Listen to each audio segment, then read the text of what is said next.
Farhon ismining ma'nosi.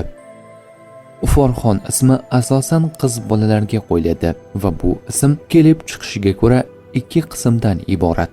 Arabcha hur, mag'firat ildiziga yaqin talqin qilinadi.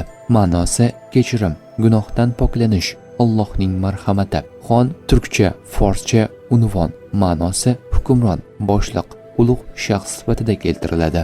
Umumiy ma'nosi kechirim va marhamat sohibi bo'lgan ulug' inson, Allohning mag'firati bilan sharaflangan kishi degan ma'nolarni anglatadi.